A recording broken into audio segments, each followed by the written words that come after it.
Okay, we're live on 16 channels. It is reading and tracking correctly. We're probably broadcasting 17, and they don't recognize Periscope or Trovo. If we are live on Periscope, let me know. If we're live on Trovo, let me know. Hey, four-name girl, how's it going? Hey, Luke, haven't seen you in a while, buddy. Welcome back. So glad to see you, Luke. Hi, Joseph Porras. Haven't seen you in a while. Glad to see you, too. I'm not getting a chat number, but I'll wait another minute or two. Sometimes my show explodes right at the beginning, and I like to see that if it's happening.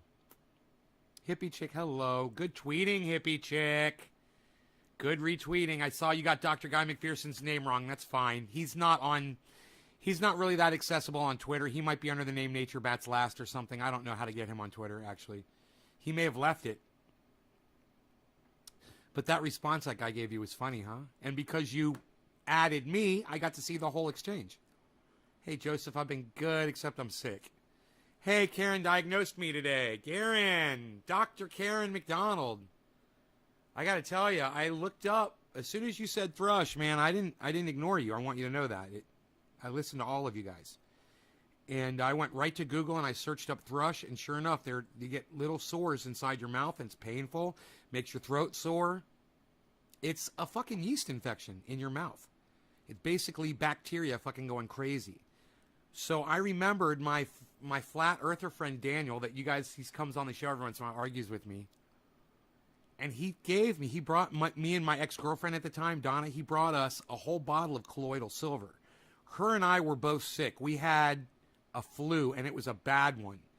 We had been sick for 2, maybe 3 days, and we were real sick. And he came over, and he's like, swish this around in your mouth twice a day with a teaspoon of water.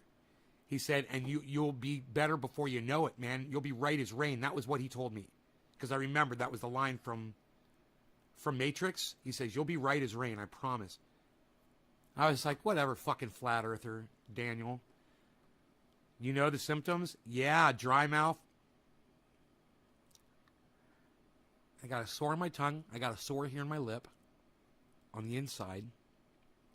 And I looked it up, and sure enough, man, it was like, yeah, these little white sores. It's probably thrush. It's probably nothing to worry about. But if you don't treat thrush and you don't get rid of it, it can lead to more damaging illnesses. So you want to deal with it when you get it. This is something I know nothing about because I've never had it before. And I'm not diagnosed, so I might not even have thrush. The thing is all of my symptoms say thrush, not COVID, even though today I was exhausted, guys. I went to sleep. I don't know what time it was. I was too tired to check the time. I was talking to Cyber Reload, one of my best friends in the whole world, on the Discord server. And I said, bro, I'd love to sit and talk to him all day. But I was like, hey, Kristen, saltwater rinse too? Okay. Did you go to the doctor? No. Not diagnosed. I haven't been to a doctor. I'm right, once in a blue moon. Well, this one really mattered, Karen, because what you told me was I probably had some kind of bacteria in my mouth. No matter what it is, it's a virus. I put my triage oil on it. That helped a little. But I got that colloidal silver, and I swished it for 5 minutes, just like Daniel said. And by the time I was done swishing, the pain in my mouth was fucking gone. It really did make the pain go away. You know, and that lasted for hours. Now I took a couple Advil, and I'll rinse again tonight with colloidal silver before I go to sleep. It's a 5-minute rinse. I'll take care of that. But they said it's usually nothing to worry about when you get a sore on your tongue like what I've got. They said it's very common to get like a cyst or some kind of it's almost like a pimple or something on your tongue. They say it's very common. So it's just, it doesn't happen to me, but now it does. And I don't know why, you know. But it said that a drastic change in your body's probiotics, in the bacteria in your stomach, can cause a breakout of thrush. And I stopped taking my probiotic a few days ago. I started taking it again 2 days ago, but I was off it for a while. I don't know if that had anything to do with it.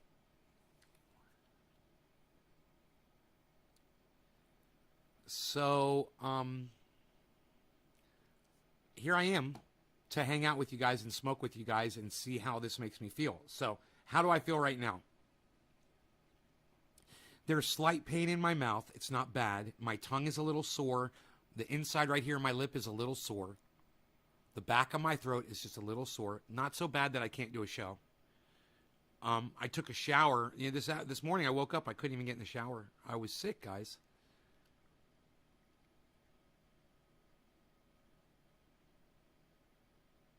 Yeah, Peterson, I don't know what you're trying to say. Maybe write that down again so I can understand it. That definitely sounds like the culprit. You stopped your probiotics. Really? Really? Well, I'm taking them again. I'm back on them. These are great. I highly recommend them. This is what Donna got me on. No, this is not it. That's not the probiotic. That's my Omniprazole. This is it right here. This is, I put it in this jar, but that's not what's in here. This is Align. And I take one Align every day, and I stopped taking them for about a week. I stopped taking all my medication just to see what would happen. And my blood pressure is fine, and my digestive system is a little different, not as good as it was before, but it's still okay. And the heartburn is almost gone, but I had some Mexican food the other night, and that triggered my heartburn. So, and it was really uncomfortable. I was having heartburn all day. I was eating fucking Pepsids and Tums, and I was like, fuck this shit. I'm going back on my Omniprazole E. Colloidal silver, yes. Joseph, a teaspoonful of colloidal silver followed by a teaspoonful of water swished in your mouth for 5 minutes twice a day. And it works. It kills bacteria. Now, you got to be careful. Yeah, I've got coffee. I'm drinking water.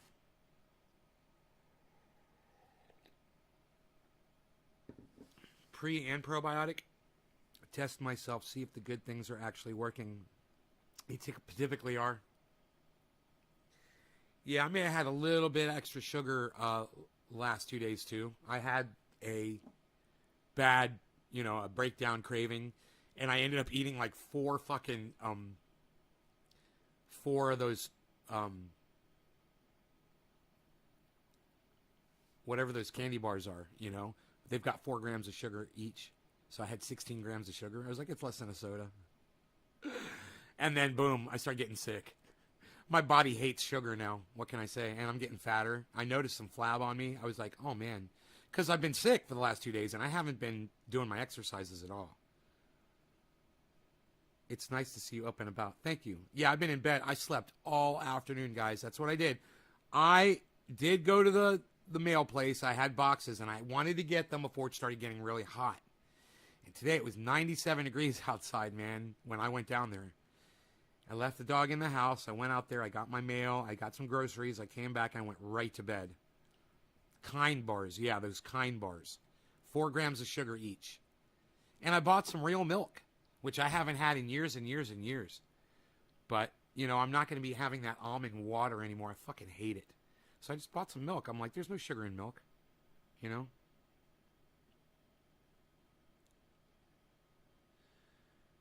No, Lynn, you have no idea what you're talking about, Lynn. You don't know what you're talking about. Lynn, everybody, Lynn is wrong. Lynn, I love you. Thank you for trying, but you're wrong, okay? I've already proven what causes flab. And it's not no exercise. No, that's not what causes flab. What causes flab is the poison, is the sugar, the murder powder, the sugar that you put in your body. You're drinking it, you're eating it, you're cooking with it, you're fucking snorting lines of it like Alex Jones does when he's got some pure super male vitality. Is probably the most ultimate and potent. It's got potency. Ultra potent. So, Lynn, you're wrong. Flab does not come from no exercise. Plain and simple, you're wrong. Flab comes from when you put poison powder, sugar, murder juice, Coca-Cola, soda, high fructose corn syrup, honey, fruit, anything with sugar in it, syrup, any of that shit. When you put that in your body doesn't like to eat that because humans are not designed to eat sugar. Humans are designed to eat fat. Yeah. So when you put sugar in your body, guess what your body does, Lynn Marie?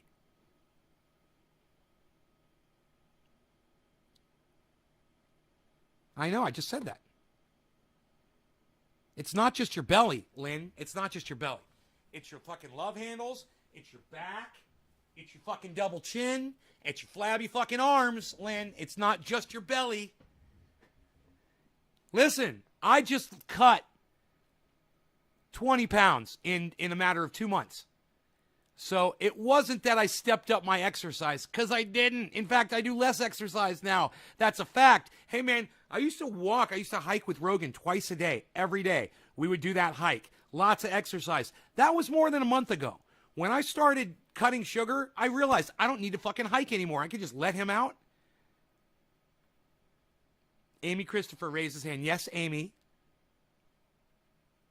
I know. There's a lot of people that are watching this show right now that are offended that I'm telling them that sugar causes flab. Hey, if you're literally going to leave my show because you're offended that I told you the truth about sugar causing flab, you're going to die of a heart attack. You're going to keep eating sugar. You're going to keep putting on the flab, and you're going to go work out all day. You're going to walk, and you're going to exercise. You're going to walk the dog. You're going to do all these exercise, and the flab's never going to go away because you're going to keep putting sugar in your body. I went through this for years, 53 fucking years. I'm telling you, folks, it ain't the exercise. It's the fucking murder powder. Anyone got anything to say? I'm literally giving you information that will save your lives. Do you guys have anything to say back to me, like conversation? You know, if Ron Placone was talking to his audience right now, it'd be going, there'd be all these people talking about it. You know, if Graham Elwood would be, there'd be a whole bunch of people, even if there's like 50 people in there, it'd be going crazy because they engage with them. It's great. You guys got nothing to say to me about this? Caleb says, I'm probably the skinniest motherfucker you'll ever meet and eat all the sugar in the world. Right, Caleb. And guess what? You'll be dead in a few years, too, because you're clogging up your arteries, smartass. Ha, ha, ha. Yeah, it's real funny to laugh at the fact that you're poisoning yourself, and you have no idea that you're doing it to yourself, bro. That's real funny, Caleb. Enjoy, man. It's going to suck for you. You're going to need insulin, bro. You're going to have to give yourself shots. You're going to become a diabetic, and then all of a sudden, you're going to start getting really fat, bro. You're going to have no regimen and no diet, and you're going to fucking die. So, you know, laugh all you want, buddy. This is not a laughing matter. People that put sugar in their bodies literally want to die. You already know. I told you. Here it is. You're going to kill yourself if you eat sugar. You're going to die. You're going to die a lot younger, and you're going to die in a lot more pain.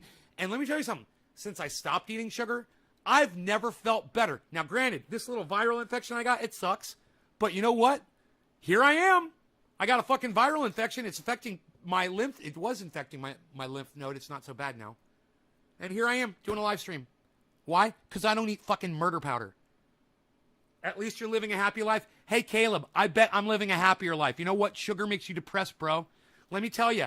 You think you're happy when you're eating that sugar. What happens when you're done eating it, Caleb? Oh, you go right to sleep. You know why? Because you want to avoid that sugar depression that you get. But go ahead and keep lying to yourself, bro. Yeah, you're happy. You're real happy killing yourself with something you shouldn't even be putting in your body. You know, and, you know, you sound like an anti-masker, too. Hey, I'm not going to wear a mask, but at least I'm free. Please. I have to be careful with that kind of language on here.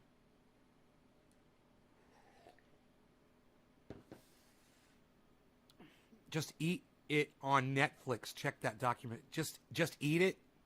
I honestly need sugar for working 18 and... No, you don't, Caleb. You're just lying. And look, I don't believe that you work 18 to 19-hour shifts. I don't believe that. I think you're fucking lying. Nobody works 18 and 19-hour shifts. Unless you're like a fireman. Are you a fireman? No, those are like 24-hour shifts, aren't they? What's fucking 18, 19-hour shift? Who does that? A million times worse. You don't need sugar to get through a fucking 18, 19. You know what? If you ate normal, you wouldn't need sugar at all just to stay awake, bro. And that's what you're doing. You're literally... No, bro. Your body, you've trained your body to accept sugar. You're a road worker. Dude, they make road workers... How much of a break do you get in 18 and 19 hours? Let me know. That's crazy. What state are you in? What the fuck is with an 18 or 19-hour shift doing road work, bro? That shouldn't be a thing at all. What, are you working overtime? Pizza and 1 can of soda, not even talking about sugar. Yeah.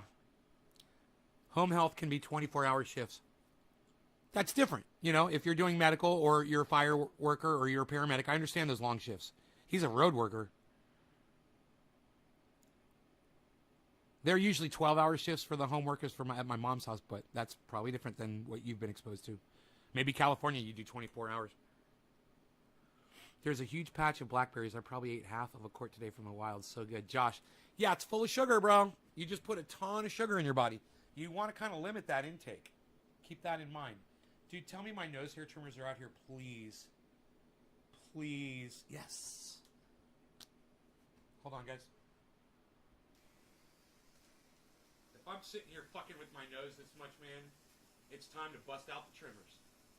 You 12 to 24 hours? That's fucking crazy. There's a huge patch of blackberries. Yeah, okay. Sent you of your hours in one day, Caleb. Caleb, start putting a happy face after every message. I'm just going to block you for that obnoxious shit. It's really, I mean, have a conversation with me. And when you're talking to somebody, you don't go, sent you a private message of my hours in one day. Ha, ha, ha. What? Stop it, dude. Are you nervous? What the fuck do you keep putting a little happy face after everything you say? That is obnoxious and stupid. It doesn't even make sense. You didn't say anything funny, so stop doing it. All right? It really pisses me the fuck off. I don't like it. I like it when something's funny and you put the little ha-ha emoji. That's not fucking funny. We're literally talking about you killing yourself, working yourself to death, and trying to live off of sugar, bro, and you sit there and put a little smiley emoji after every sentence you type. Stop it. All right? Act like a goddamn road worker. You're a fucking road worker. Act like a man. Or a woman, if you're a woman. But act like an adult. How about that? You know? Act like a fucking adult. No, you don't get to tell me to chill, Caleb. You know? Take it back or I'm going to block you. You don't get to tell me to chill. This is my show, and I do what the fuck I want. And if I want to call your mom a cunt and tell you to go fuck yourself, well, goddamn it, Caleb, that's what I'm going to fucking do. Get used to authority. I've got it over you right now. All right? If you don't like it, you're fucking gone. I'm not freaking out. This is my fucking show, and this is how I talk to fucking idiots that poison themselves with sugar and think that working a fucking 18-hour, 19-hour shift is fucking funny. Yeah, get out of here, Caleb. Bye. Yeah, block yourself, dude. Go block yourself so I don't have to fucking add another stupid fucking name to my fucking block list. Makes it so much easier to unblock the people that are worth having back on my show.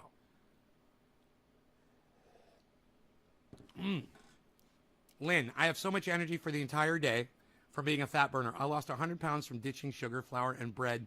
Lost 24 hours of dump stress. And my show's whack. Hey, Caleb, thanks for the view and comment, dude. Thanks. Yeah, my whack show. You're giving me one more view and an extra comment. Thank you. Keep going, troll. Keep pumping up my numbers, you fucking douchebag. You fucking dumbass fucker.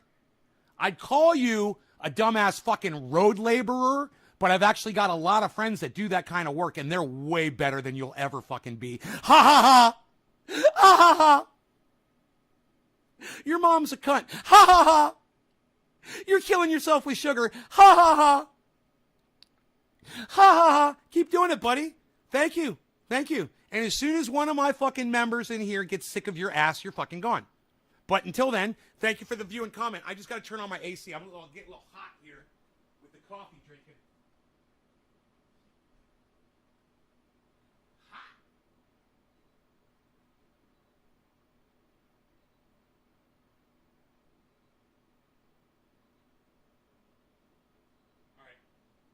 I got one more AC in the back. I just got to turn that one on. Give me a second.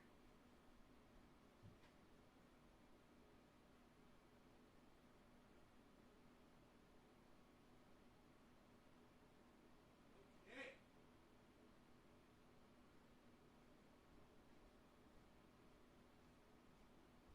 All right. Sorry you're sick. Yeah, thanks, buddy. I appreciate that.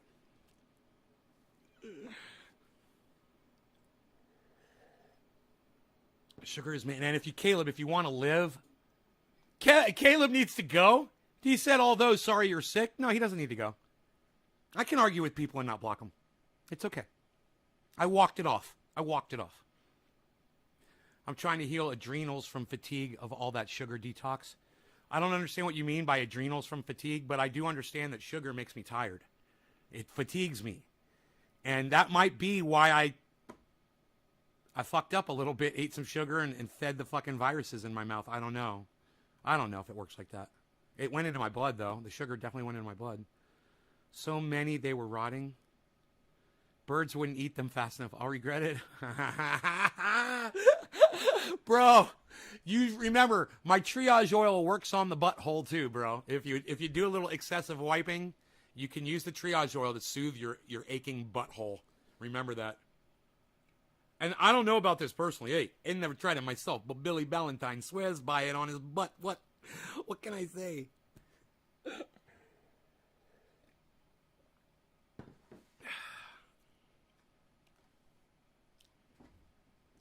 Ask Google about adrenal fatigue.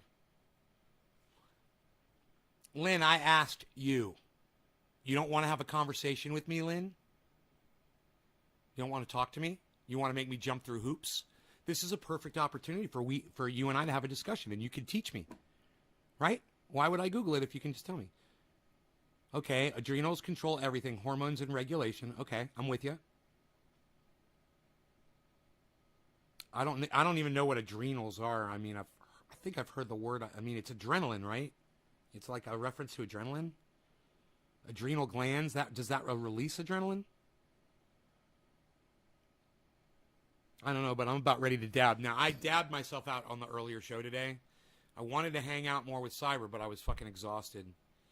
Is it bold? We're going to do a dab to start off. Ooh, but first we're going to move this explosive lighter out of the way of my torch. Okay. Let's do this, guys. I don't believe you usually. I'll believe you this time, Lynn, I promise. I'll believe you.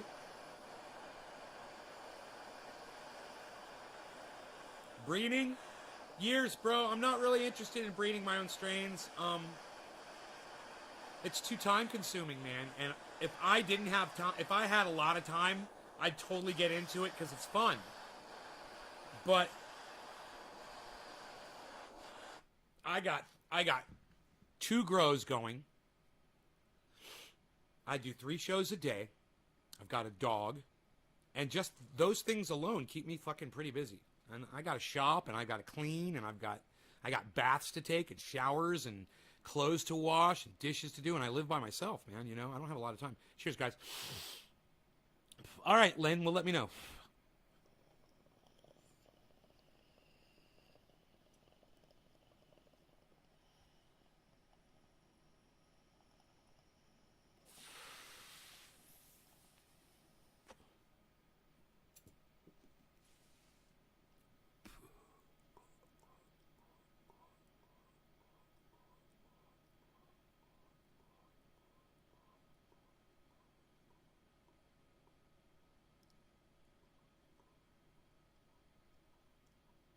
I love emojis. I was just thinking about that. I use them on Twitter all the time because it really does show people when you're not being serious. Who saw my Charlie Kirk tweet today? I destroyed Charlie Kirk today. He said he doesn't want to make his son wear a mask. He wants his son to grow up. And I said, masks are the new fountain of youth. I can't even say this. I can't say this. They'll keep you young forever. I'll probably get in trouble. I can't talk about this shit. YouTube, you suck my dick. I can say that. Hey, YouTube, you're a bunch of dumb cunts. I fucking hate you all at YouTube. And you're all a bunch of dumb fucking liars, okay? That's the most important thing to remember about YouTube is when you get one of their representatives in chat, they just straight up lie to you. And you guys have literally told me that you, live, real people, have been deleted from the subscription rolls of my channels. You've told me that. So I know it's fucking true, and I know it's real people, and my other channels get deleted from them as well. Yet they say, no, we only delete troll accounts. I'm like, no, you don't. And you know what I said to this woman? Her name was Iris. Before the conversation started, I said, I hate to make you into a liar, but, and I did. I made her into a fucking liar because she's a lying fucking cunt that works for the cunts at YouTube. And hey, YouTube, you guys are all a bunch of dumb fucking cunts, and I hope you all fucking die. All of you. I hate you all. All right? Fuck you, Shit Lips, and the whole goddamn crew. You know, someone should nuke fucking YouTube. We'll all go over to fucking Trovo. You know, I hope you get fucking hacked. I hope Anonymous has you on their fucking, in their back pocket right now, and they're about to whip that ace out of the deck on your ass. Wouldn't that be great?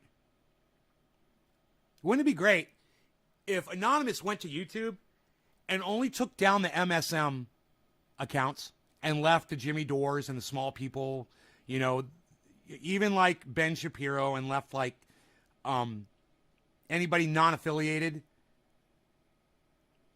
God, that'd be great. Wouldn't that be awesome? No more fucking CNN, no more Fox News, no more MSNBC, no more, you know, I always see that America One and Newsmax. They're always pushing those down my fucking throat. I never click on them because it's just news porn. It literally is news porn. It's for people who want to jerk off to their news stories and get off on trying to bash whichever side they're against, you know? I don't care if it's MSNBC and Rachel Maddow, or if you're watching America One or Newsmax. It doesn't fucking matter. You're there for the same reasons. You're there because you agree with the bullshit that they're shoveling down your fucking gullets. So I saw something today, and it's really sad, guys, but it's about free speech. And it's about somebody that was working for the military, and he tells a story, and it is fucking harrowing. And if you guys follow Richie Medhurst, and I know, here, you guys, give me 1 second here. I know that Richard Medhurst, 1 second, guys, I'm right here, I'm not going anywhere. I know that Richard Medhurst has ignored me, doesn't talk to me, and you guys might take that personally, but I tell you, like I always tell you guys, subscribe to his channel and listen to him. He's real good at what he does. He's one of the best. And he does reporting, he does honest reporting, and you might not agree with some of the things he says, but you might not agree with some of the things that I say either, you know? And that's no reason to not watch him, especially when he puts up something like this, that I truly believe all of you need to hear this fucking story. And if you are an American flag waving citizen, if you love the United States military, you need to watch this fucking show. What I'm gonna tell you right now, because I'm gonna bring it to you from Richard Medhurst. Okay, we're gonna speed it up because it's long, man. It's long, but I'll get right to where he starts reading the guy's letter. Okay, let me give you the background. This guy worked for the federal government. Right? He sat in a air-conditioned office, and he directed drones. He tracked people's cell phones, gave the information over to his. Hey DJ, how about I just block you from my live stream since you say who cares? That's kind of rude. Hey everybody, I'm gonna block this DJ guy. Right? DJ, should I block you from my live stream since you don't like it here? Since you're going to say something obnoxious and stupid like that, like who cares? I love your Anonymous in the background. Just thank you, Lynn. They're trying to get their lost market share back. Lynn Marie. Lynn Marie, thank you for talking to me. Trendy Nick. Oh, Nick! I've had to sub to your YouTube channel 3 times. And you're a real person. You're not a troll. Well, they wouldn't think you're a troll, would they? And unsubscribe you because you've been accused of being a troll on YouTube? I don't know. Maybe that's what they do. YouTube shouldn't remove anyone without request, says Josh. Thank you, Josh. Trendy Nick says, fuck DJ. Huh. DJ, I'm just going to block you because Nick said fuck you. All right? DJ's blocked, Nick, for you. You know, if somebody comes to my show, every fucking opportunity that they can, they go into the Discord server and they spend as much time in there as he does showing real life shit, driving his truck around and at home and hanging out and doing all the shit that he does. They're basically royalty on my live stream and retweeting and messaging the tweets and liking the tweets like he does. He's fucking royalty up in this bitch. If he says if someone's got to go, they got to go. You don't troll YouTube? Well, there you go. You don't troll YouTube and they fucking blocked you 3 times. But according to them, Nick, that's never happened. So between me and you, hey, Nick, I bet you'd sign an affidavit swearing in a court of law under the penalty of perjury with a huge fine and possible short jail time. Yeah, right, B? Thank you. Yes, B, yes. Daniel Hale, that's who we're going to be talking about.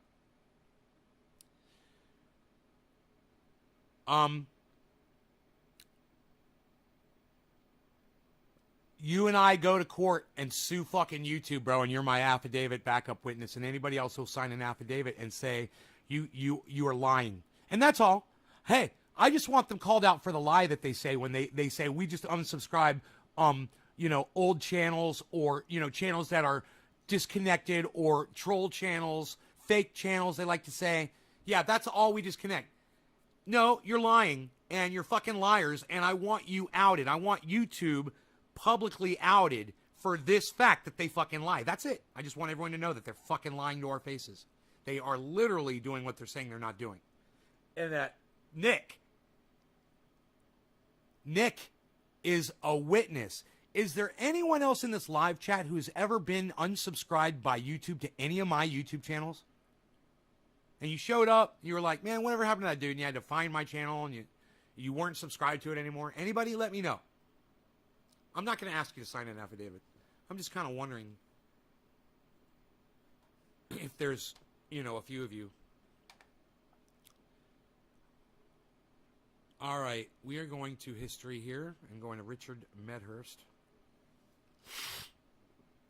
Oh, yeah, it's my channel on Discord is Nays Garden or Nays Garden #1766. You guys, this is really tough. All right. So Daniel Hale, I mean, this is really heartbreaking. Once again, you have someone who is sacrificing their life, being persecuted, thrown in jail, to do what? To bring forward the truth, right? Just as we were talking now, this is not something everyone knew. I mean, it's very easy to take some of the knowledge we have now for granted. But at the time, you could say things, but it was hard to prove it precisely because they were not telling the truth about the drone program. The Obama administration, I mean, dude, even the stuff we know is not the full truth. You understand? This goes very deep. So they were lying about the scope of the drone program. They were lying about the number of casualties, about who the casualties are. It's a rabbit hole of atrocities, as I say. And it's just one part of the war on terror, one part of the military-industrial complex. Okay, now this is a 32-minute video. We're going to go super fast until he gets to the letter that this guy wrote the judge before he got sentenced. Okay? Because of this letter, the judge showed some leniency on the sentencing. He still went to prison. But he didn't go to prison for as long, and it's because of this letter. And you guys have got to fucking hear this shit. Richie is going to read the whole fucking letter. And the U.S. Empire's crimes. And so, we owe a huge debt of gratitude to Daniel Hale. I agree. This is, again, someone of immense bravery, immense courage. I agree. Who has really, I mean... Just like Julian Assange. Given their life, because look at the decades of persecution that these people go through, whether it's Assange or Chelsea Manning. They throw their lives away. Think about that. Or in this case, Daniel Hale. So this is very, very... You ever think about that? These guys wanted you to know the truth, and they're literally sitting in prison, and they knew this could happen to them. But they thought they'd get more support, I'm sure, because they deserve it. Jones strike pilots use Xbox controllers because they're already used to it from gaming. No, Josh, I've never heard that before. Is that true? Or is that like a rumor? 18-year-old kids playing real-life Call of Duty. Right, Josh? Right? Important what he did, right? And right here on the program, we've covered this before. We talked about how, these drone papers that were published in The Intercept. We've fucking nose hair trimmer ain't cutting it. Pun intended. Oh, yeah! My nose hair trimmer ain't cutting it. Covered them here on the channel. That was just a part of it. This is thanks to Daniel, right? Well, it's widely assumed that it's thanks to him, right? It's not 100% confirmed, but it's widely assumed that it's thanks to him. According to what I understood, and, these crimes, they're so bad, they're so evil. When you say them, people don't want to believe you, and it's because of people like Daniel, because of people like Assange, Snowden, Chelsea Manning, that we have proof. We can actually show, look, this is what's happening because of these so-called, nation building projects. These we're going to bring democracy. No, it's all false. Look, this is the truth, right? It's thanks to these people. They're really, society owes a huge debt of gratitude to them, truly. So, just to give you a brief recap, just to give you some more information about what happened with Daniel. So, he served from, I think, 2009 to 2013 in the Air Force. He was an intelligence analyst, did some work with the NSA, and I think Intercept published the first drone papers in 2015. So he doesn't get indicted for his unauthorized disclosures, as they call them, until 2019, right? So this is Soul of the City. This is only Hey, 2 Shelley. years ago. And as I mentioned earlier, it's the same time Assange is indicted. Well, the superseding indictment at least comes out. Lynn Marie just said, on YouTube, watching you with 12 others right now on my big screen, but never get notified even though I'm subscribed. I get Facebook notifications all the time, never YouTube. Lynn, I've got 24 Nays Garden channels on YouTube. What I want you to do is I want you to go to YouTube, and I want you to find every single one of my Nays Garden channels, and it's easy. Because all you got to do is go to one of them, and all of them are recommended channels on the front page of each one. And as you go to each other channel, you'll find more and more and more channels, and you'll flip, and you'll be like, holy shit, he's got a lot of fucking channels. Subscribe and sign up for notifications on all 24, 25, however many channels I have on YouTube.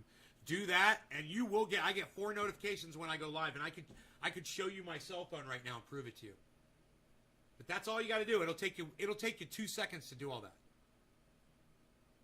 So, because Stella Morris, I'll just show you very, very quickly. Actually, this is Stella Morris who pointed this out earlier, because I was live tweeting about Daniel's case, and she brought this excellent point up, right? So I'll read it to you over here if you'll just allow me a moment to bring this up. Yes. So you can see here, Stella Morris, Assange's partner and fiancée, she says, interesting, Hale was indicted the same month as Julian Assange's superseding indictment, which caused profound unease and controversy in the Department of Justice. Assange and Daniel Hale have the same prosecutor, Gordon Kromberg, right? So you guys might remember his name. He came up a lot when we were talking about when we were covering the Assange trial right here on this channel, right? So he's a villainous character, he really is. And in any case, he, as I was saying, Daniel, he doesn't get indicted for a while until 2019. And then they charge him on 4 counts under the Espionage Act and 1 count under theft of government property, if my memory serves me well, and he took a plea deal, right? I just seen them all. He pled guilty in March of this year, in March 20. You guys can all do that. You guys can sign up for it. Then turn your notifications on your smartphone. Now, I got to tell you guys a little point before we get into this, because it's long. But the United States military uses people's cell phones in other countries to drone strike them. So we should start a hashtag that says #burner phone, something like that. Hashtag buy a burner. To protect people. There's innocent people getting murdered all around the world with these drone strikes, guys, right? They're tracking them on their cell phones, and they don't know how many people are with them when they've got that cell phone signal acquired. They don't know how many people. He's going to tell a fucking story that you guys aren't going to fucking believe it. It's a nightmare fucking story. And now I want you to also imagine this. Imagine the United States was behind in technology compared to the Arab states. Do you think those Arab states would be flying drones over us and killing us if they had the ability? Does that make it right for us to do it to them? Fuck no. But you think there's guys over there on the other side of the world that if they had drones and they could just fly them into our country and just kill people indiscriminately or targeted individuals like leaders or generals, you think they'd fucking do it? Yeah, you goddamn right they would. But we're human beings and we're fucking sick, man. This is what sick people fucking do. You're about to hear this fucking story, and I'm telling you guys, it's going to rip your fucking heart out. Saul, have you ever considered that you had so many different accounts throughout the years that someone may think they used to be sub to you even though it was just a different account? Soul of the City. Yeah, that's why I broadcast to 6 of those channels. I try to, at least. I don't know how many. I think I'm broadcasting to 5 right now, and I need to add another one. I try to broadcast to the channels with the most amount of subscribers. So my channel has 25,666 or whatever subscribers. But I'm also broadcasting to a channel that's got 2,000 subscribers, another one with like 1,700 subscribers, another one with like 1,300 subscribers, another one with like 1,000 subscribers.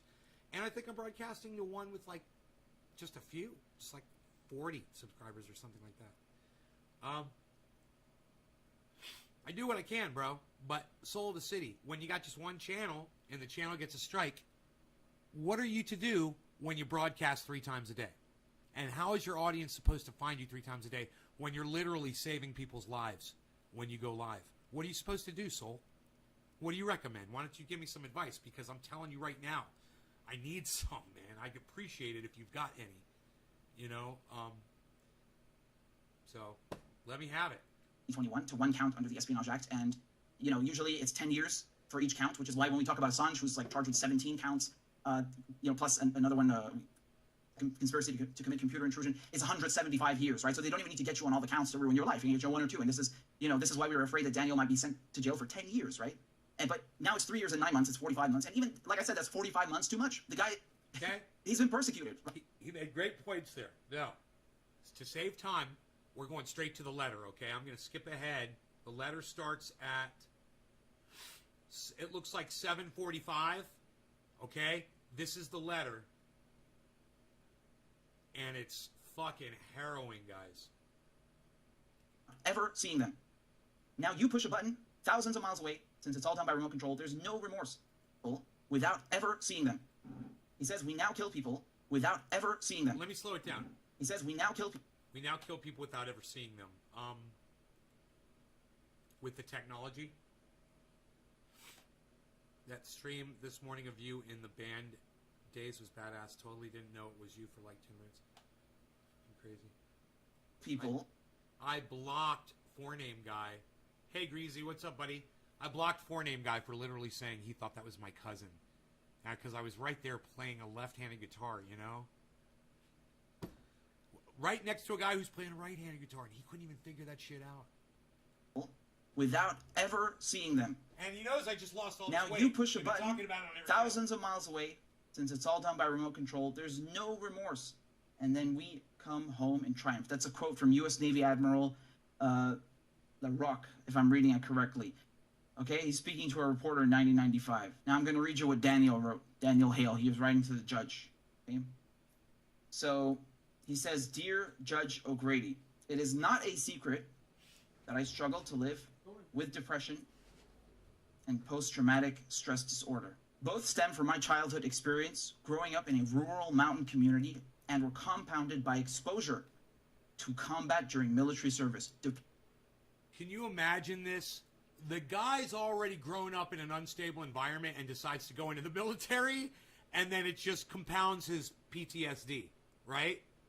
He probably was undiagnosed before the military, I would think, right? Oh, yeah, come on and join the military. Come experience war. Young PTSD survivor. Yeah, come to war. Launch a platform for your shit. Do this on your own website because you just... I do, so you can go to naysgarden.com and go watch the show live right now. I'm broadcasting to naysgarden.com. Naysgarden.com, bro. Just like the name of the show on YouTube, Nays Garden. You have literally 13,000 subscribers in a diluted fashion. Marketing. 13,000? So do it as it's... I've got 25,600 subscribers, and I literally have an image that proves that I've had 50,000 subscribers and that YouTube has deleted half of my subscribers. I've got a picture from my stats. I can show it to you live right now. But let's talk about this. It's more important than me. Depression is a constant.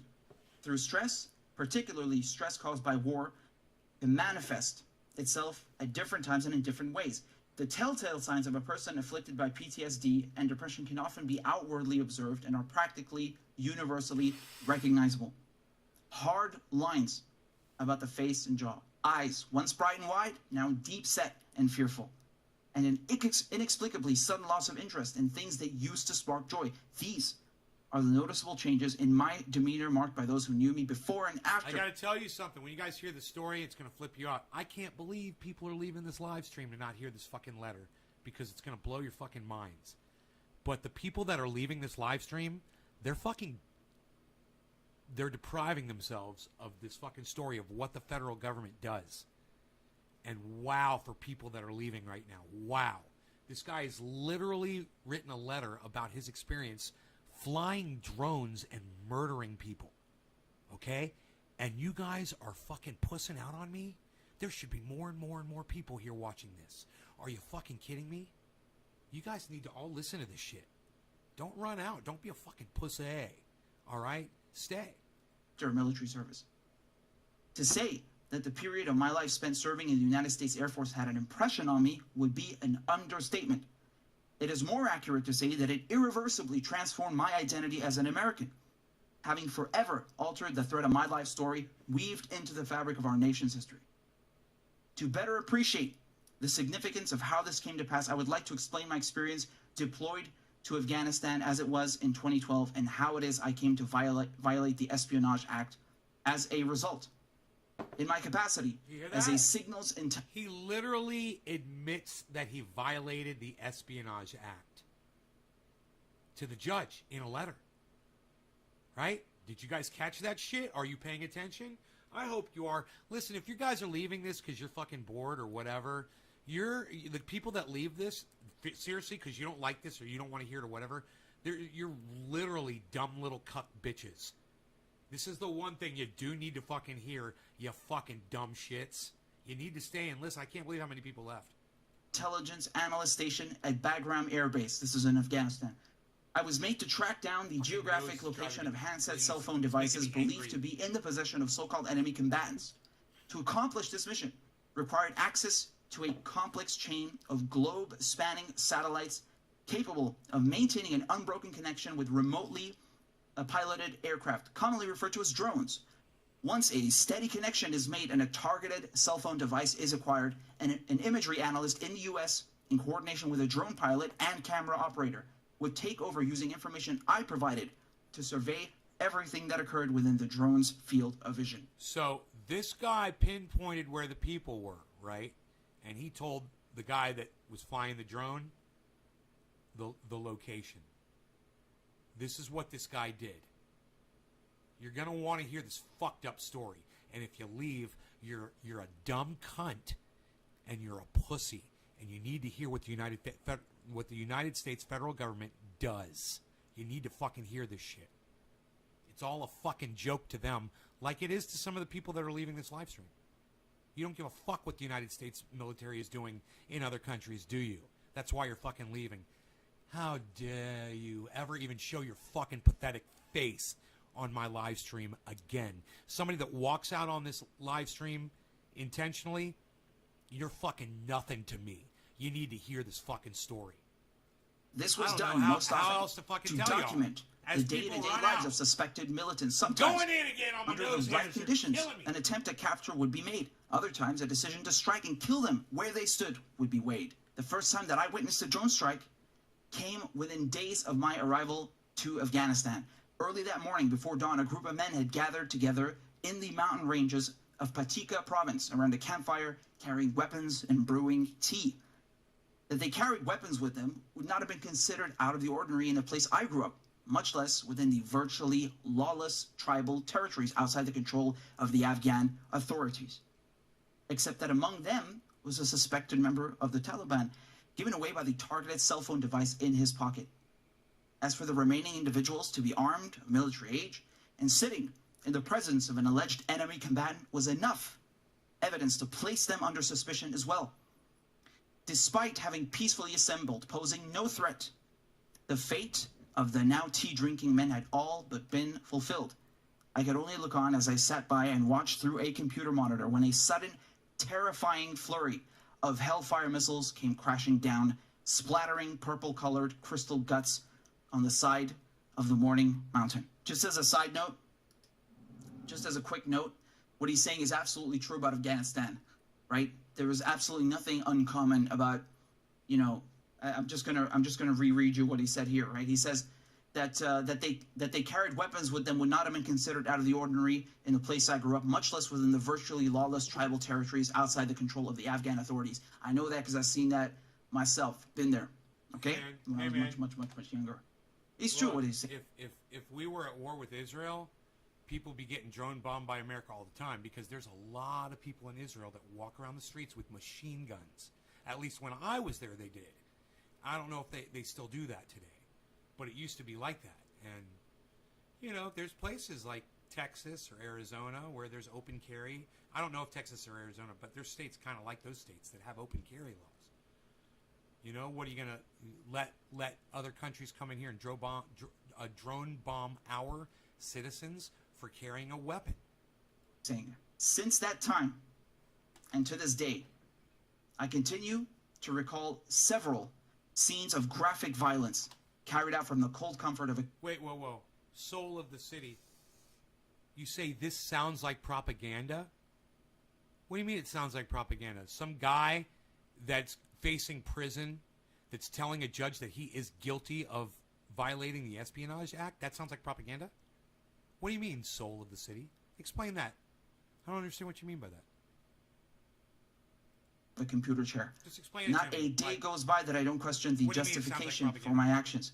By the rules of engagement, I mean, this guy's personal testimony to what he experienced in his life sounds like propaganda? Is that what you're saying? This one person's account of partaking in war sounds like propaganda? Is that what you're saying? Let me know what you mean, soul of the city. You're not answering me.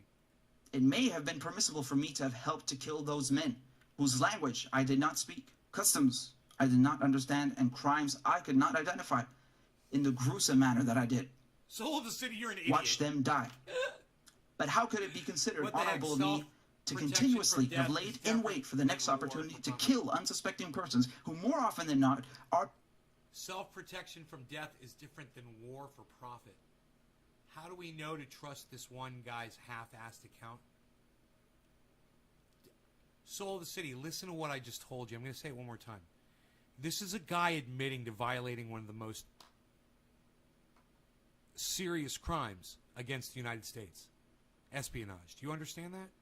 He's admitting to espionage. You think he's fucking lying to the judge? Mr. Anonymous Soul of the City. Hey, I tell you what, Soul of the City. I tell you what, you fucking little troll bitch ass. Why don't you come back when you get an identity and you can put your face on the internet? All right? Enjoy my fucking block list, you fucking dumb cunt. Wow, yeah, this really sounds like propaganda to me. Why? Because the guy telling you the story kind of looks like he's Arabic? Huh, he's Syrian. are posing no danger to me or any other person Cheers, guys. at the time.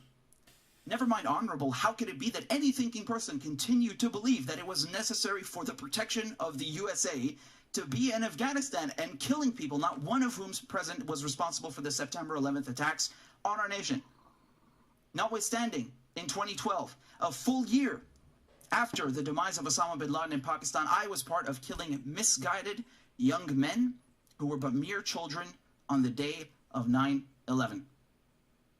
Nevertheless, in spite of my better instincts, I continued to follow orders and obey my command for fear of repercussion, yet all the while becoming increasingly aware that the war had very little to do with preventing terror from coming into the United States and a lot more to do with protecting the profits of weapons manufacturers and so-called defense contractors. The evidence of this fact was laid bare all around me in the longest or most technologically advanced war in American history. Contract mercenaries outnumbered uniform-wearing soldiers 2-1 and earned as much as 10 times their salary. The evidence of this fact was laid bare all around me in the longest or most technologically advanced war in American history. Contract mercenaries outnumbered uniform-wearing soldiers 2-1. Mercenaries outnumbered uniform-wearing soldiers 2-1. Contract mercenaries outnumbered uniform-wearing soldiers 2-1. Contract mercenaries outnumbered uniform-wearing soldiers 2-1. Contract mercenaries outnumbered uniform-wearing soldiers 2-1. You understand that? So when Joe Biden says he's bringing the troops back, he's just bringing the troops back, but he's leaving 2/3 of his fucking military there that gets paid 10 times as much as the soldiers do. That don't give a fuck because they're mercenaries. They're not United States soldiers. They're contract killers. These are the people that are working for Joe Biden right now. And he's left 2/3 of these people over there. This is all a sham, and you guys are being fucking lied to. You need to listen to what this guy is saying. This is the most truth you're going to hear all fucking day. I guarantee it. Anybody wants to come in here and accuse this guy of writing a letter of propaganda is a moron. You're just an idiot. It doesn't even qualify as, when you understand it's just somebody talking about what he's gone through. Where do you guys hear this fucking story? Where do you guys hear the fucking story? What happened, okay? Listen to what fucking happened. And then shoot your little cunt off, all right, motherfucker? And earned as much as 10 times their salary. SRC, what's up, son? Soldiers. Well, these guys, there's mercenaries, there's soldiers, and then there's these guys that work in air-conditioned offices that fly drones, locate people with their cell phone signal, and kill them from the air. He's going to explain this, guys. It's disgusting.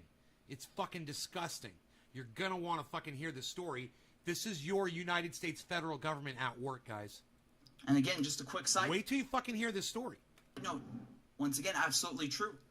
What did we tell you? What did I tell you about the withdrawal, the so-called withdrawal from Afghanistan? The only people withdrawing are the ones in uniform. And as Daniel correctly points out here, the mercenaries, the so-called contractors, far outnumber the conventional armed forces, the people in uniform. Do you understand? And he correctly points out, too, they earn much more because it's a racket. That's what it is. It's a scam. With Bush and Cheney? Yeah. Meanwhile, it did not matter whether it was, as I had seen, an Afghan farmer blown in half, yet miraculously conscious and pointlessly trying to scoop his insides off the ground, or whether it was an American flag draped coffin lowered into Arlington National Cemetery to the sound of a 21-gun salute. Bang, bang, bang. Both served. Both served to justify the easy flow of capital at the cost of blood, theirs and ours. And when I think about this grief, I'm grief-stricken and ashamed for myself for the things I've done to support it. The most harrowing day of my life came months into my deployment to Afghanistan when a routine surveillance mission turned into disaster. For weeks, we had been tracking the movements of a ring of car bomb manufacturers living around Jalalabad. Car bombs directed at U.S. bases had become an increasingly frequent and deadly problem that summer, so much effort was put into stopping them. It was a windy and clouded afternoon when one of the suspects had been discovered headed eastbound, driving at a high rate of speed. This alarmed my superiors, who believed he might be attempting to escape across the border into Pakistan. A drone strike was our only chance, and already it had began lining up to take the shot. But the less advanced Predator drone found it difficult to see through clouds and compete against strong headwinds. The single payload MQ-1 failed to connect with its target, instead missing by a few meters. The vehicle, damaged but still drivable, continued on ahead after narrowly avoiding destruction. Now imagine this. A few meters away from a car that's speeding down a highway all by itself takes a hit from a fucking Hellfire missile. Imagine you're in that car. Imagine you're the person driving that car. And you're not even surprised because this is what America is doing to you and your people. They're literally drone bombing you. And so you're in this car and you're driving.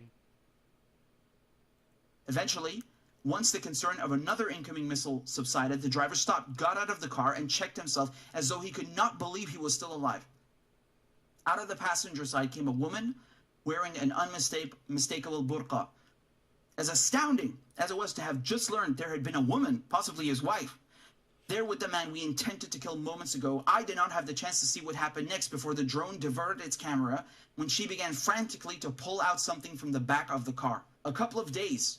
See, so this guy literally is recalling what he saw, and he's also recalling the fact that he didn't know what fucking happened at this point.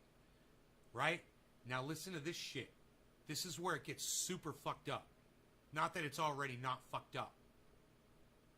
Passed before I finally learned from a briefing by my commanding officer about what took place. There indeed had been the suspect's wife with him in the car, and in the back were their two young daughters, aged 5 and 3. A cadre.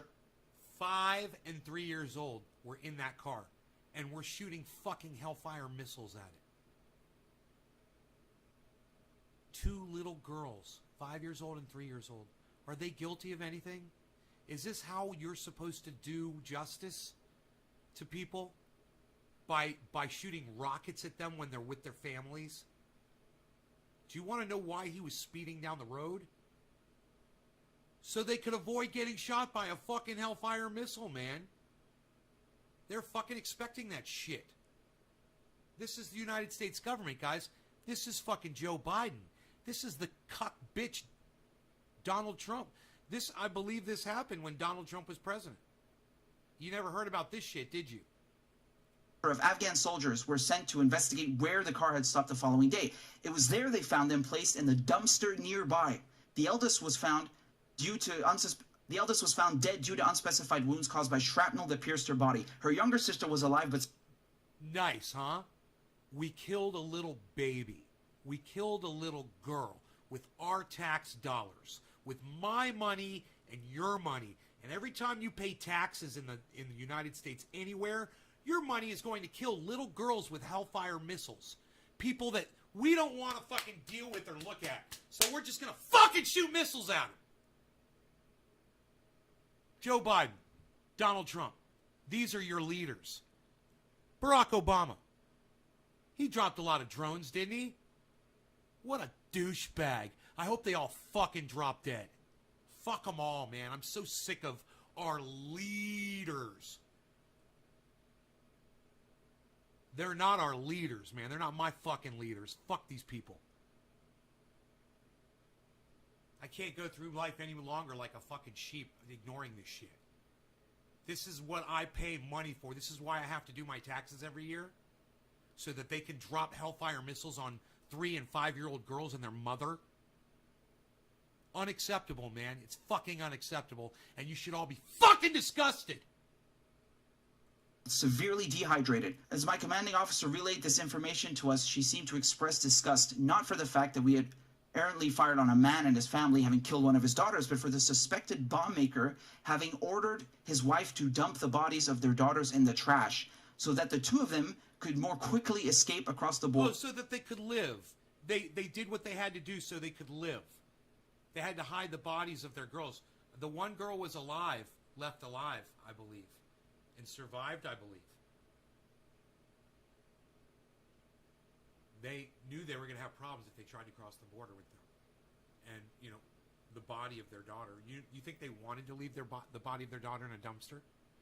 You think that's what these people wanted to do? So you're going to chastise them for that when you're dropping a fucking Hellfire missile on their car? You fucking dumb cunt. United States fucking military, federal fucking United States government, commanded by fucking dumb cunts. I mean, all of you should realize what's going on. All of you should be following Richard Medhurst. All of you should be following Jackson Hinkle. And you know, Jackson's coming back on Wednesday, guys. He says to contact him and set something up. He's out of town, but he'll be back in town on Wednesday. And he's like, hey, man, let's set something up again. So this could be something we discuss. He might be missing this. I don't know what he's up to. He might be on vacation. But this is horrific. What's horrific is listening to this fucking story. It's fucking heart-wrenching.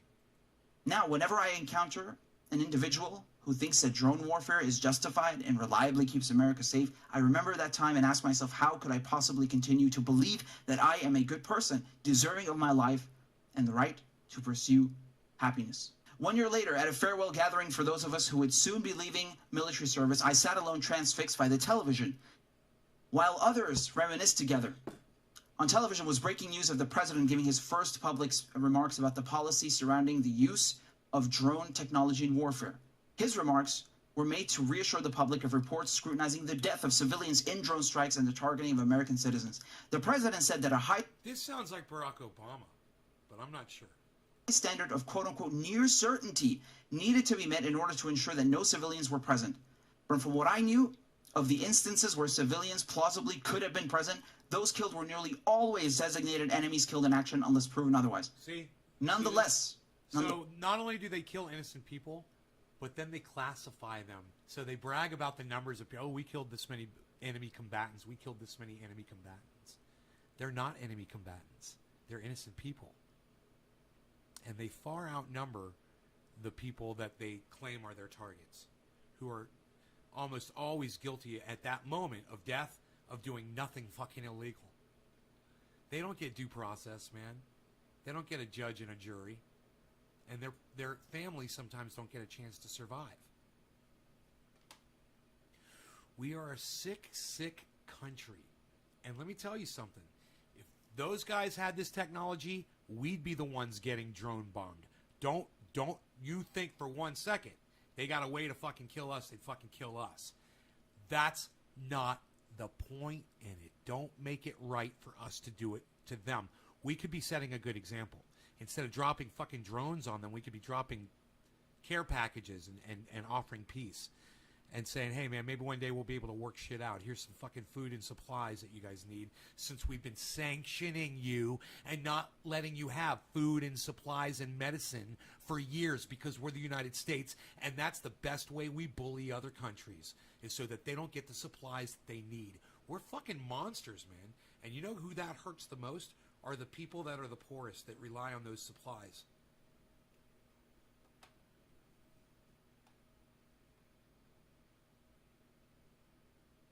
Nonetheless, I continue to heed his words as the president went on to explain how a drone could be used to eliminate someone who posed an quote-unquote imminent threat to the U.S. Using the analogy of taking out a sniper with his sights set on an unassuming crowd of people, the president likened the use of drones to prevent a would-be terrorist from carrying out his evil plot. But as I understood it to be, the unassuming crowd had been those who lived in fear and the terror of drones in the skies, and the sniper in this scenario had been me. I came to believe that the policy of drone assassination was being used to mislead the public, that it keeps us safe. And when I finally left the military, still processing what I'd been a part of, I began to speak out, believing my participation in the drone program to have been deeply wrong. I dedicated myself to anti-war activism and was asked to partake in a peace conference in Washington, D.C., late November 2013. People had come together from around the world to share experiences about what it is like living in the age of drones. Ali Jabir had journeyed from Yemen to tell us what happened to his brother Salim bin Ali Jabir. You can always watch me on my 24 YouTube channels, Skriz, right? YouTube, it's on your phone already, right? Their cousin Walid.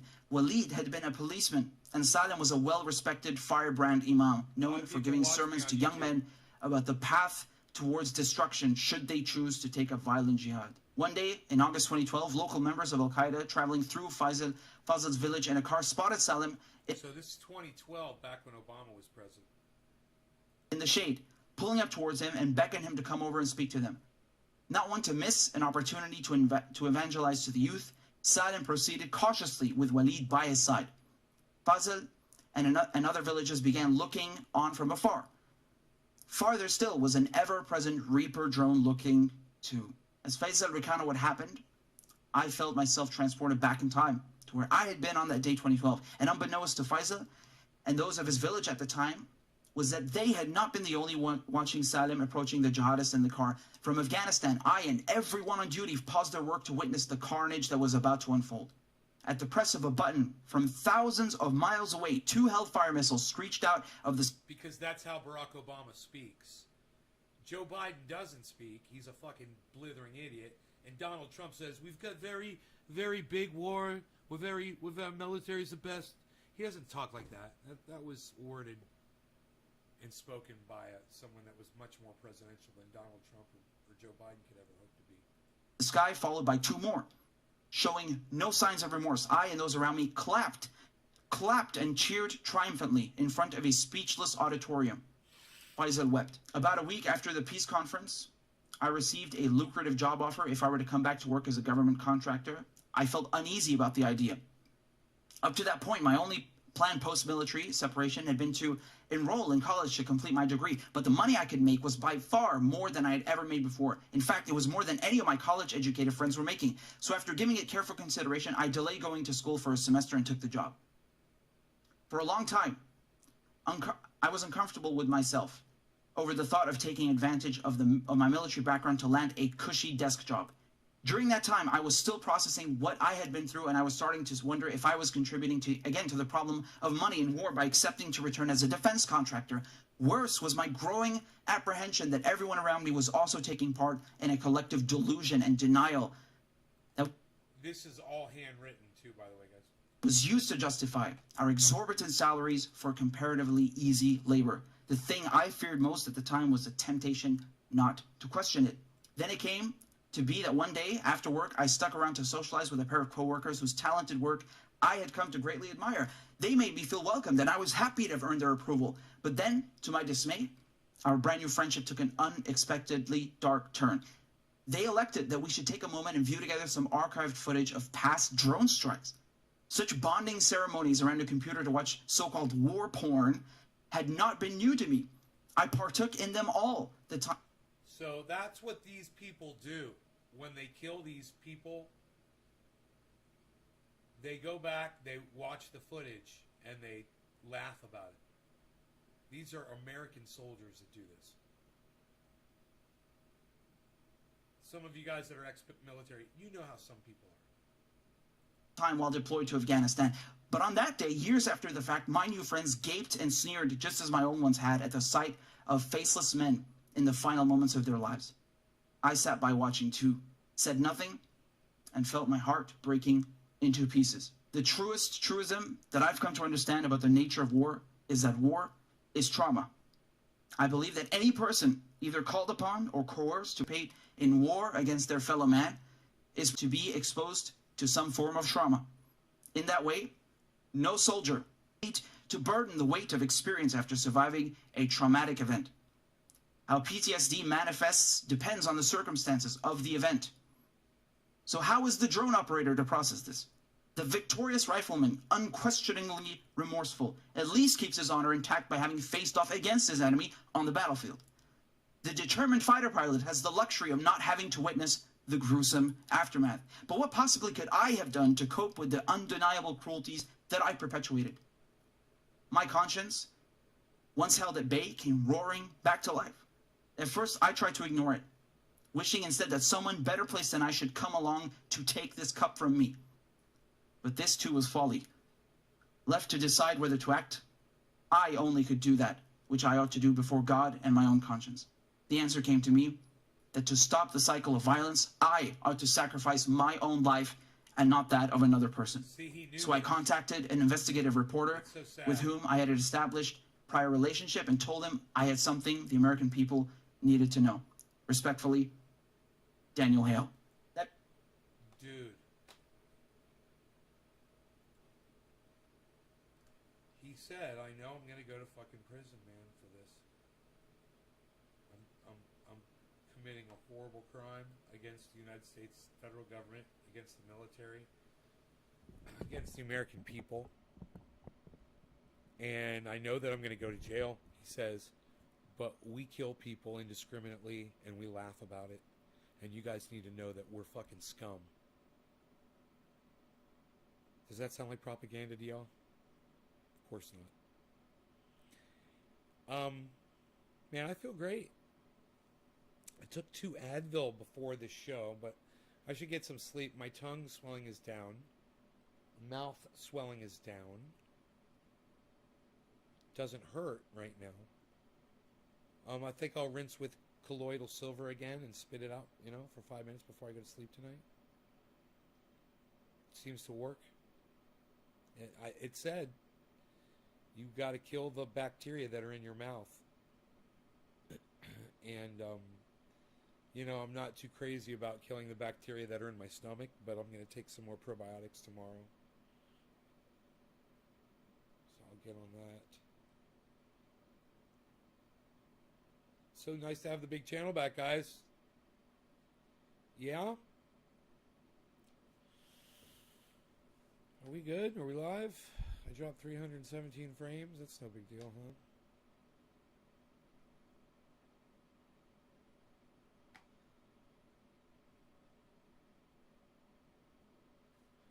Cult of Dusty's live?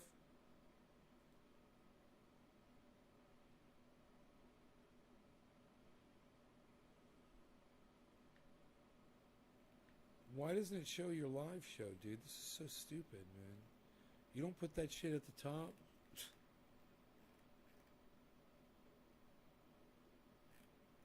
Huh. Videos. Huh. It's not showing him live at all. This is so stupid. Why does it say Cult of Dusty? It says Copper Cabs live.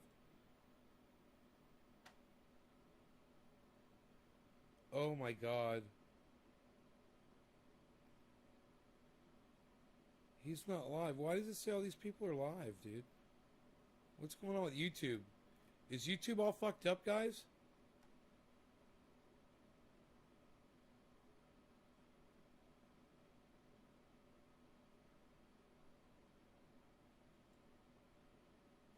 Fucking YouTube.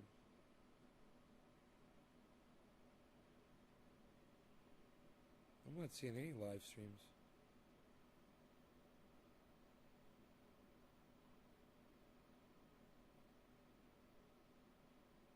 I can still see it.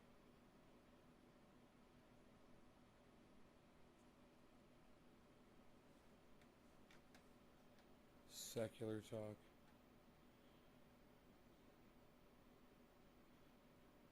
NVIDIA's face generator.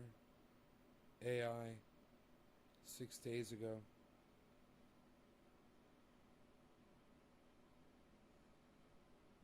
So what, dude? So what?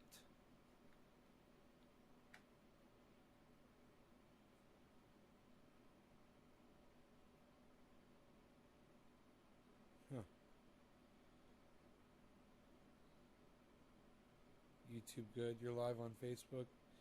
Yeah, I'm fucking high, though. And YouTube's fucking with me. It says I'm live. I see that. Man sued over bad online review. What? Dude, will this guy let me show you guys this? This is, Steve Lehto. It's Steve Lehto. He's got 216,000 subscribers. I don't know if he'd let me play this for you, but I want to watch this so bad. I've watched this guy. He's pretty good. He's a lawyer, I believe. Man sued over online review. Man, I want to hear that so bad. Let me see if I can watch any of this. Lehto's Law. Here's Steve Lehto. Had a few people send me this crazy story out of Texas. Texas man sued after leaving negative company review and then loses everything. KXAN published it along with KLBK and KAMC. And a Lubbock man from Lubbock, Texas, decided to put a negative review of an Irish company up on the internet. And once the company read it, they decided to take legal action. So this is what happened to me, man. This is what happened to me. But I think I was getting sued anyway. But they told me part of the suit was I had to remove this content. That I said I couldn't. They won't let me. The place I posted it wouldn't let me take it down. It was fucking hilarious. So it's still up on the internet, I'm sure. So he said, never did I think I could be personally held accountable for a review of a business. Wow. In 2015, he hired the company to help grow his online business. And there's companies out there that do this. They right. Rob Mulligan used to do that. Contact us. He wants us to help you with your online presence. Yeah. And I know because I get those emails all day long. So in 2015, he hired them. After working with them, he says he discovered that they'd made a mistake or errors that would cost him $8,000. So after failing to deal with the issue privately, he decided to post a negative review of the company online. I just say, hey, as a customer, here's what I experienced with this, he said. For a lot of people, $8,000 would sink them, as it did with this business. Hey, Ice, what's up, buddy? That's fucking hilarious. What a funny story, man. So that guy has interesting stories. Check him out on YouTube.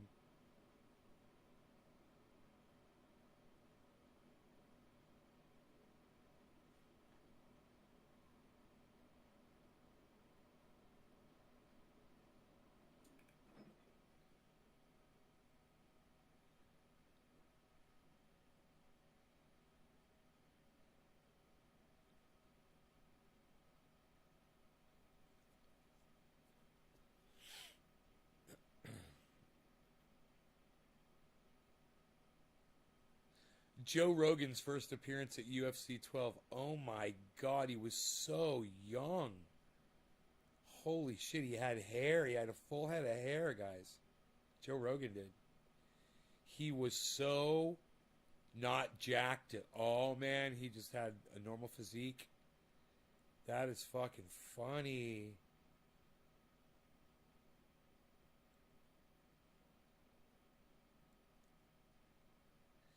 Dude, sound guy with Kevin James on YouTube's fucking hilarious.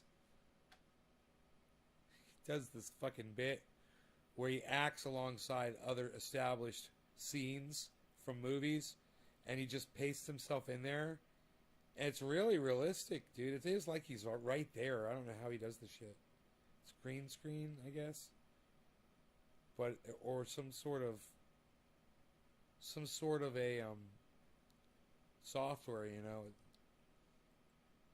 He goes in there and he's like, hey, can I just get a sound check? And, you know, the actor's acting and saying shit. Oh my god, it's good. It's funny. Kevin James. It's pretty funny. Kevin James channel. You know, King of Queens, guys.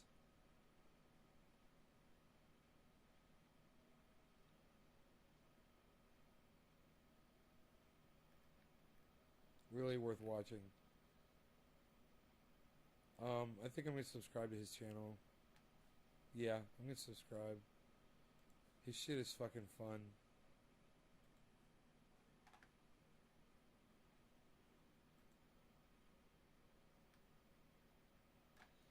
Dude, why does YouTube say all these people are live when they're not fucking live? It's bullshit, bro.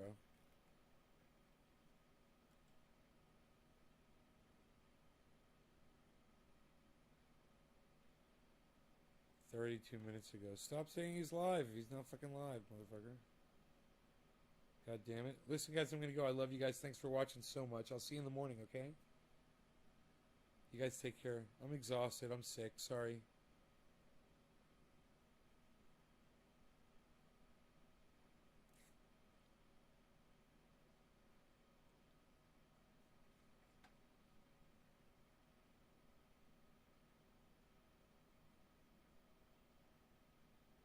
Greasy, take care. Love you guys. Alright. Bye, guys. Great White Vapor later. Hippie chick keeps it open. Hippie chick tries to type out keep it open. I like that. Hashtag keep it open.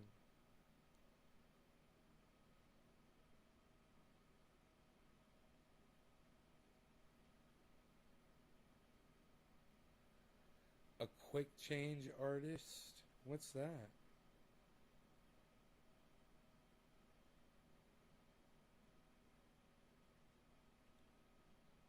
I am legend, sound guy. That would be funny. Will Smith got mad at me, Kevin James. It's only 1 minute and 43 seconds. You guys have to watch those. Fucking hilarious. Hippie chick says keep it open. Trendy Nick says keep it open.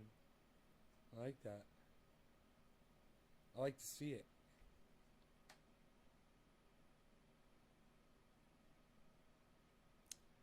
Did Terrence McKenna like just fucking die, man?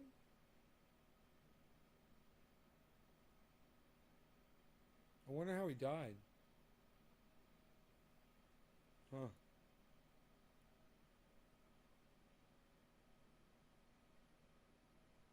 I'm staying on. I don't know, if I see a bunch of people type in hashtag keep it open, I stay on. I'm always looking for that. But I'm really tired, man, you know?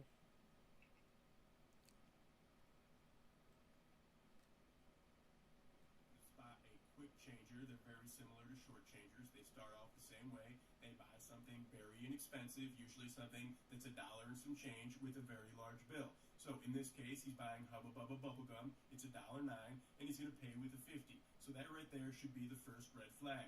Huh. How's he going to make more than that back? I wonder what he does. I wonder what the scam is. Greasy says hashtag keep it open. Jackie says hashtag keep it open. Hippie chick says keep it open, and she does it right with the capital K, capital I, capital O.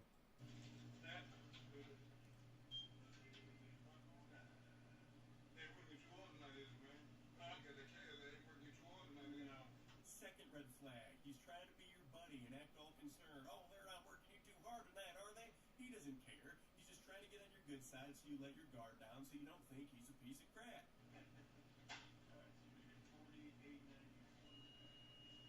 Notice I just told him what he's getting back, $48.91, so he has no reason to be confused when I hand him the bills.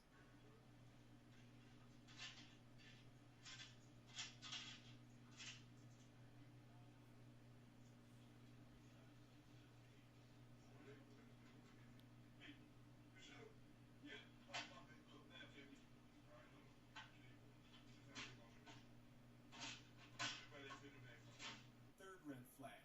He now wants the bill he just paid with back because, you know, he didn't realize that he paid with a 50, even though 5 seconds earlier I told him how much change he was getting back and he didn't question it then. So normally what you do here is you just shut it down. You say, sorry, can't do that. You're out of luck. But I know it's going down, so I'm going to entertain him a little bit here. Dude, this channel has 1.78 million subscribers.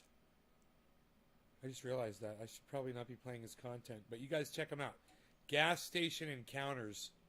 I don't know if I'm going to get in trouble for playing these people's content on my show because I don't know who they are. So I'm just going to stop now.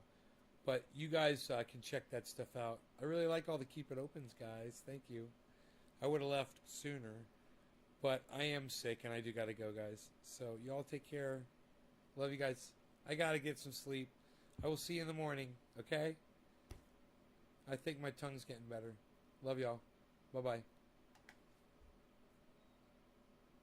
More Keep It Opens next time, guys.